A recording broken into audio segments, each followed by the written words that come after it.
their interest in him. He wasn't offered the job. He's not interested.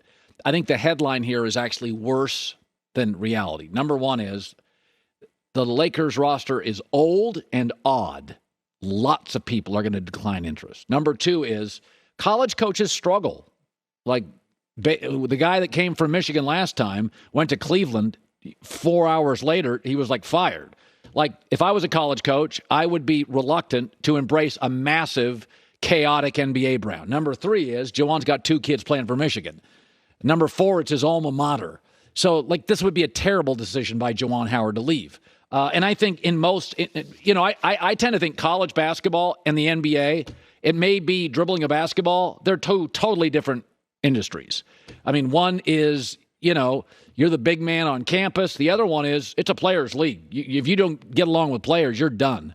So, and now the troubling thing for the Lakers is they are now kind of running through coaches like the Detroit Lions. This will be their 6th coach in 11 years. Just say that out loud. That's the Lions. That's the Cleveland Browns. Don't be confused by this. Like, this is what they become in the NBA. And you say, well, they're winning championships. Yes, in the bubble, they got one with LeBron and AD. They're not winning anymore. Those days are done. They're not. They're just not well run enough. There's too many good young teams. Milwaukee's still got 6 years of runway. Boston does. Miami's always good. Warriors, obviously. Dallas. Clippers, I think, are the best NBA team in town. Well, they are when they're healthy. So, and I also think you have to kind of look at the job you get. Like Darvin Ham's never had a head coaching job. This is a good opportunity for him. It's not for Juwan Howard. He's made a bunch of money. He's, championship player at his alma mater. This is a step down for him. What's going to be interesting is whoever takes this job, LeBron's 38, got 1 year left on his contract, and if he decided to bolt, you have no draft capital and a rickety Anthony Davis. So as much as people say, you can move LeBron, and I think you have to consider everything. At least I know with LeBron, I get somebody totally committed to playing basketball the right way, which is distribute, score, distribute, give an effort on the defensive end. He's a leader on the floor. This is just a really, really dicey job. The only thing that makes it attractive is LeBron's got a super high basketball IQ. He knows how to play winning basketball. He's got a ton of experience. And as good as the Warriors are, Steph and Clay and Draymond are getting up there. And so, sometimes you could just have a year where you're healthy late and they're not. I said this about a week ago with Joy. I thought the winner of the NBA championship may very well be the healthiest team. Miami's falling apart. Like right now, the Miami Heat are falling apart. And that may be the recipe for the Celtics. Just health. Golden State, by the way, gets Peyton back in the finals. They'll be the healthiest they've been all year. Hour 3 on a Monday next. Rick, during the break, is the Warriors are so much more fun to watch than the other teams. Their cutting style, their shooting. And I feel like I'm getting the third version of the Warriors. The pre-KD, the KD, the post-KD. But a lot of things haven't changed.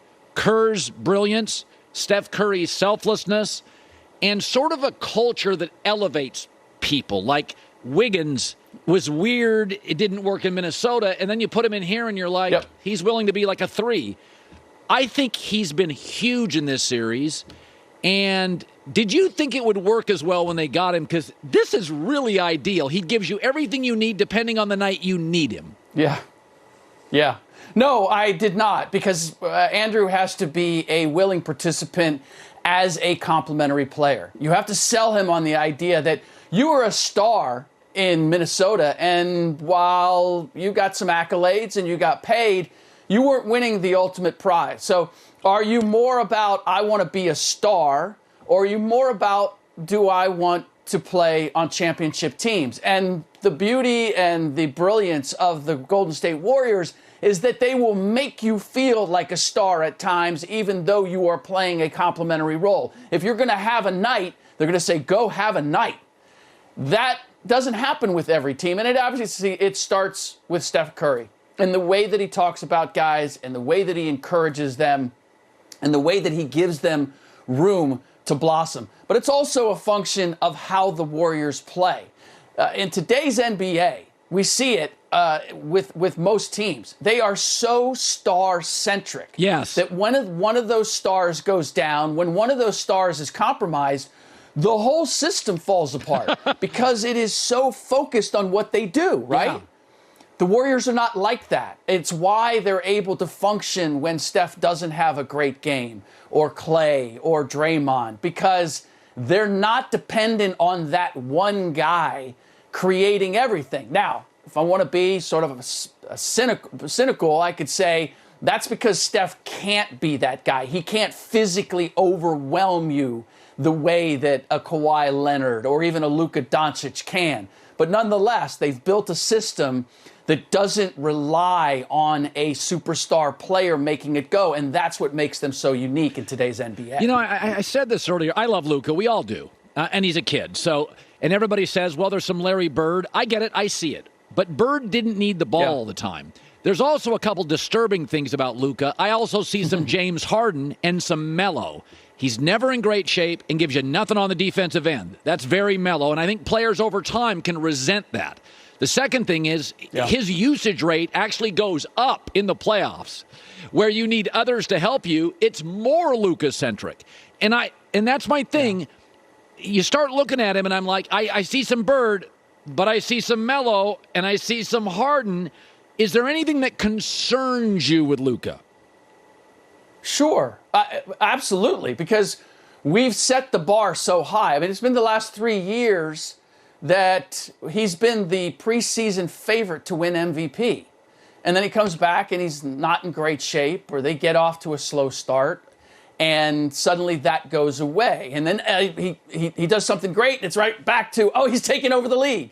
And to your point, that's exactly right. He has to get into better condition. He has to utilize the pieces around him better. He has to become a better defensive player. He doesn't have to be a great defensive player. He just has to have the kind of conditioning and desire to be able to give you a consistent effort at that end of the floor. Now, all that said, in looking at this particular series, it is the ancillary players that have let the Dallas Mavericks down, because these are wide open threes that they're missing. The Warriors have basically said, we don't think you can consistently shoot the three the entire game. Reggie Bullock, Maxi Kleber, Dorian Finney-Smith. We don't think you can make that shot and knock us out. And they've been proved right. And until they're proved otherwise, we're going to continue to get the same thing. And so, I look at the way this series has gone, and the opportunity has been there. But we're talking about a Dallas Mavericks team that had never even, the current iteration, had never even won a playoff series. Now you're in the Western Conference Finals, and you know that you're one step away from going to the finals, and you're playing a team that has won multiple championships. That ratchets up the pressure. And what we're seeing is that these guys just aren't quite ready to face that pressure and knock down open shots when they have the opportunity. You know, we know things Boston is. Good culture, play good defense. But I've seen them completely unravel in 2 quarters. And there are some times, Rick, where there are some fundamental issues a team can have they can't solve. You can't solve every problem, right? And when the Warriors, things are going poorly, Steph is the classic point, one of the great ball handlers ever. He can beat guys off the dribble. He'll get us good looks. Like the Warriors had a moment yesterday, I think it was end of the first or in the second. They were 6 minutes. They couldn't score, but they were getting good looks. Right. I look at Boston and I'm like, sometimes they have bad quarters because when the avalanche hits, and it always does in the NBA playoffs, you're going to have bad spells. Who is their offensive point guard? I'm going to take control. Marcus Smart's a defender. That's not what Jalen does. I think there's a flaw here that if they lose this series, they go, all right, we're not letting go of Tatum. We love Smart's defense. We may need a floor general. We may need a guy. I look at them and I think, when the tsunami hits a team in the playoffs, you need a guy to bring the temperature down. Who's that guy for them? Marcus Smart is that guy, and I don't know what the the population number on Marcus Smart Island is these days, but I count myself as a member. And when you get the best of Marcus Smart, it works. I do think that he can be a playmaker. I do think that he can be your floor general offensively. But there is the crazy Marcus Smart. There is the decision-making that sometimes goes off the rails. When he is conservative Marcus Smart or he's efficient Marcus Smart, then I believe he gives you everything you need. But here's the great distinction. If you're going to make it between the Warriors and the Celtics, and you brought it up with Steph being that sort of tempering influence, and I saw it in game 2. I was there, and they're down by 14 going into the half, and Steph Curry had just been bottled up. They couldn't even get a shot off before the end of the half. And Steph Curry goes, what? And a disastrous first half. Just they were completely outplayed. And I'm seeing Steph, and I don't know if the cameras caught it. Steph walks to the locker room, and he's nodding his head like,